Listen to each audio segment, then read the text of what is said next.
السلامة يا نرجع على وين؟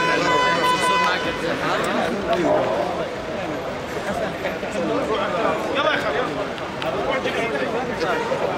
وعلي العيد وعلي العيد وعلي العيد وعلي العيد وعلي الثورة ما بنحيد وعلي الثورة ما بنحيد وعلي العيد وعلي العيد وعلي العيد وعلي العيد وعلي الثورة ما بنحيد وعلي الثورة ما بنحيد وعلي الصوت وعلي الصوت وعلي الصوت وعلي الصوت واللي بيهتف ما بيموت واللي بيهتف ما بيموت واللي بيهتف ما بيموت مالك مالك مالك شو اللي جرى لك مالك شو اللي جرى لك وتنسق عني ليش ليش تنسق عني ليش ليش واحنا تحت رصاص الجيش واحنا تحت رصاص الجيش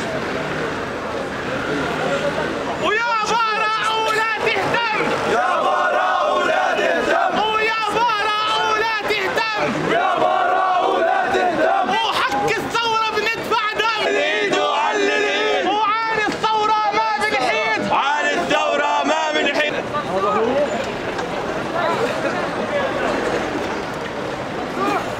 المباحث رفضت تاخذ اقوال اختها اللي كانت معها، رفضت، قال خلص وخلصوا بدنا عند في مسرح الجريمه عشان نعرف ليش احنا محتاجين ورافضين. انا قلت للضابط جيب المباحث هان زي ما بيقول عمي هسه شوي المستشفى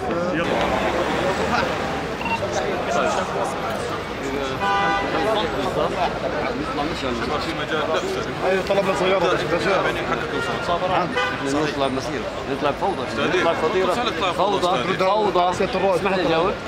فوضى مش فوضى فوضى احتجاج على اللي صار، نطلع نقول لا للوساق، عندك مانع؟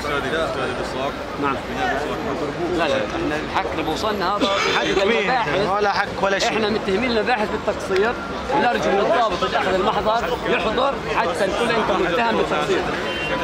لا اكيد لا نخلص، احنا في عندنا احنا مطلبنا احنا ابننا بين حياه وموت عشان بس المباحث ترفض تعطي معلومه صح. مع الاسف زين صور ليش؟ ما تصورش يا اخوي، انا صح صورش يا اخوي، صور بس ما تسويش مشاكل سمح. احنا دمنا فاير يعني شوي معاف صحفي وش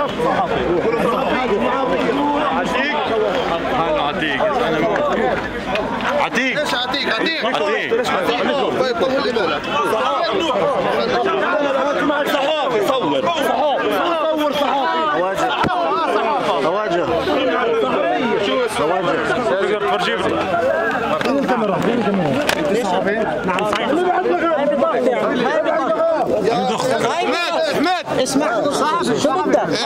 احمد شو بده كاميرا بيدك الامور ايش سازي طب شوي خليني اعرف. طيب خليك عامل اللي حواليك 40 واحد يا عمي فلتوني، بده يشوف بطاقتي، بده يشوف بطاقتي فلتوني. مشكلتك مع الكاميرا يا عمي، مش انت مش عم ليش خايف من الكاميرا؟ سؤال ليش خايف من الكاميرا؟ يا عمي هاي البطاقة، هاي البطاقة،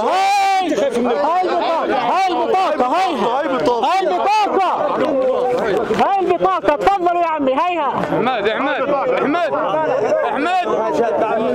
ما حدا بيفهم، مش من عدول معهم ما فيش بنطلع اطلع. طب سؤال اعطيني البطاقة. هاي البطاقة. انت ليش خايف علي؟ ليش انت خايف من الكاميرا؟ انت ليش خايف من الكاميرا؟ تعال يا عمي تعال. شو بدك؟ اعطيني طاقتي.